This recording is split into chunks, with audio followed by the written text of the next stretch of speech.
Yo, yo, what's up everybody? This is your Chief of the Blue Blurs, GamerBlake90, here to talk some Sonic Adventure 2, the movie. Or, alright, Sonic 3, the movie. I may or may not have done that on purpose, I'll let you figure that out. So today, we're gonna discuss who was cast to play the role of Maria Robotnik in Sonic 3. But let's be honest here, if you've been paying close attention for the last few weeks, you likely already have a good idea of who that's gonna be. But what's the harm in discussing it? At the start of February, Paramount put out a brief clip showcasing the title logo for the third Sonic movie in dramatic, glorious fashion. But just like with Maria, we've had some idea of what the logo would look like before this big reveal, since director Jeff Fowler put out an image back in December as a matter of fact. In that image, we see Shadow, with his face still hidden, right next to a clapper board, and at the bottom of that board, we see the third Sonic movie's logo. You can barely make out the red streaks from Shadow's hat of the logo, but they're unmistakably there, and this immediately pointed towards a faithful recreation of the Sonic Adventure 2 logo. And now, here it is in high quality.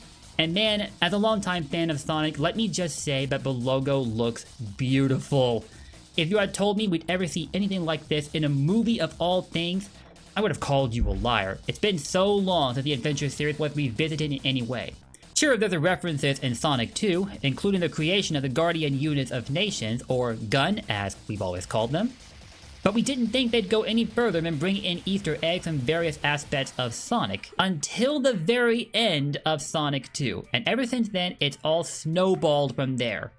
Shadow being confirmed to be a part of the Sonic movie universe, the third movie being confirmed to be based on Sonic Adventure 2 and Shadow the Hedgehog, Live and Learn being featured in the movie, and Shadow's origin story definitely playing a role, including Maria Robotnik, one of the most significant characters in Shadow's backstory.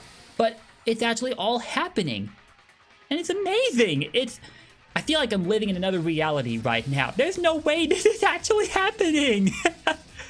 But as excited as I want to be, I also am partly concerned, cause with Live and Learn. In Sonic 2, they only use the Emerald Hill rendition for revealing the title logo, not in the movie itself, which was a huge bummer. Not like Emerald Hill actually made an appearance, but it still would have been nice to include that music in some way. I swear to God, if Live and Learn goes the same direction, only being used the title logo and not in the movie itself, I am going to be upset. You cannot put both Sonic and Shadow in a movie about the events of Adventure 2 and not use Live and Learn. Whether it's as it was originally created in 2001, or a new rendition of it, or whatever. I don't care. It has to be in there. There's no debate on this. But, I'm kinda sorta not really getting off track here, am I? Back to Maria Robotnik. When Paramount put out the title logo for Sonic 3, IGN immediately followed up with an article about the voice cast. It confirmed that the cast of Sonic 2 is coming back for Sonic 3. That includes Ben Schwartz, Idris Elba, Colleen O'Shaughnessy, James Marsden, Tika Sumpter, and the big man himself, Jim Carrey. He's not throwing in the towel yet, so guess what? The Eggster is not dead just yet! Thank God. I was so worried they'd actually have to do Sonic 3 without Eggman when word of Jim Carrey's retirement started spreading. But apparently the script of Sonic 3 impressed him enough to stay on board. Just how would you have made this movie work without Eggman, especially since it's directly based on Adventure 2 and Eggman plays a huge role there? We're talking about the Eggman lineage here. Eggman, Joe Robotnik, Maria Robotnik, like, come on, how would that have worked? Thankfully, that's a question we'll never have to know the answer to. And along with the returning cast, we're getting 6 new additions to the list, and they've shared pictures for those 6 additions right here. Now at this time, the roles for 4 of these actors have yet to be disclosed, at least to my knowledge, but the other 2 we have some more information about. It's been confirmed that Krysten Ritter has been cast to play a human character called Captain Rockwell, clearly a new character created for the third Sonic movie, instead of Rouge the Bat like people had initially suspected. Now as for, I have no idea if I'm saying this name right. If I am not, I am sincerely sorry.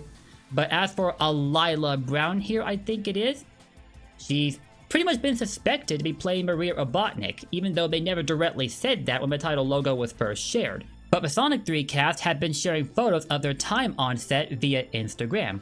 And as you can see here, that includes Alyla Browne. She's seated on her chair with Maria's name on the front. And if you'd ever had your doubt as to who she was going to play, there should be no more at this point. She is indeed playing Maria Robotnik. If you were ever wondering who she was going to play, frankly, I'm surprised.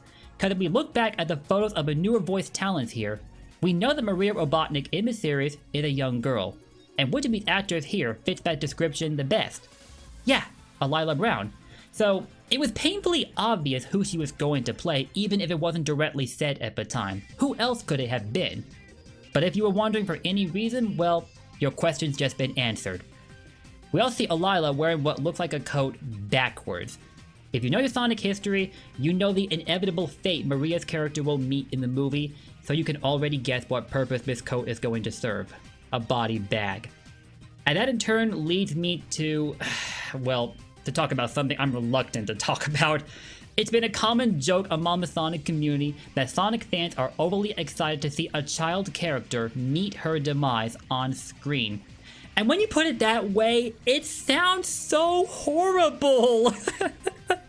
No, that's not what I'm excited for. What I am excited for is that they're telling Shadow's story the way it was initially told over 20 years ago. They're depicting Shadow's origins properly, and that includes telling the story how it was always told.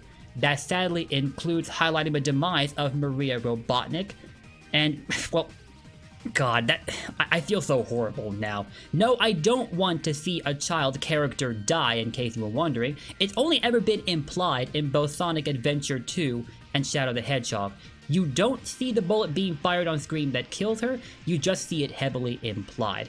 Unless you've watched the Japanese version of Sonic X, in which case you've come very close to seeing it actually happening. If they would take the same approach for the movie, that would work all right for me. They don't need to go any further than that. Picture this. You're a young child, you've been cast to play a role in a movie that's undoubtedly going to be a big hit, minimal or otherwise, and the one thing people are the most excited for when it comes to your character is seeing them die on screen. How the heck would this make you feel? I have often wondered this about Alyla, honestly, but as I understand it, she's taking it very well. She finds the memes about her role hysterical, and that is awesome. I mean, like, at the end of the day, this is a movie, so you gotta get some fun out of it. All the same, I hope you get to do more than just perform the dreaded moment on screen. I hope they give her plenty of interaction with Gerald, Robotnik, and Shadow to flesh out their backstory, much like what was done with the Shadow fan film that recently released. If you haven't seen that fan film, consider this a strong recommendation from me. Stop what you're doing right now and go and watch that fan film. One of the writers of the Sonic movies actually took time out of their day to tell the makers of that film that they've done an amazing job. And you got something like that happening for your project, you know for a fact that you're going places. I could call it perfect because, well, it is, when it comes to retelling Shadow's story, and that still would not be strong enough to describe how much I love the fan film. For real, give it a watch. You won't regret it. Ultimately, I hope Alyla has lots of fun on set. Now, this may in turn lead us to another question, the big question rather. Who is playing Shadow in Sonic 3? Right now, rumors are going around that Hayden Christensen, the legend who voiced Anakin Skywalker, at least adult Anakin, in Star Wars Episodes 2 and 3, will be voicing Shadow. But we'd heard similar stories about Jason Momoa voicing Knuckles in Sonic 2, and, well, we know how that went, don't we? So, take that with a grain of salt. As for Gerald Robotnik, that has yet to be disclosed as well. Going back to the 6 actors here, we only know the role for 2 of them, Alyla and Krysten Ritter. The other 4 are still up in the air. One of the gentlemen featured here could possibly be playing Gerald Robotnik, even though none of them are clearly old men, which is what Gerald himself is. But makeup does exist, and so does the ability to alter visual effects in movies and all. They'll probably take an approach like that for depicting Gerald. That's just a guess anyway. So now we know for a fact who's playing Maria, or we've already known who'll be playing Maria for weeks now if we're being real with ourselves, but it's just been confirmed today. So who else is playing who? We'll find out hopefully soon since the movie is just around the corner, but for now, that's all I've got for this video. Thank you for watching! I'll see you next time. Hit that sub button and ring that bell for more videos from me, and take care. Don't forget, blue blurs for life. Peace out.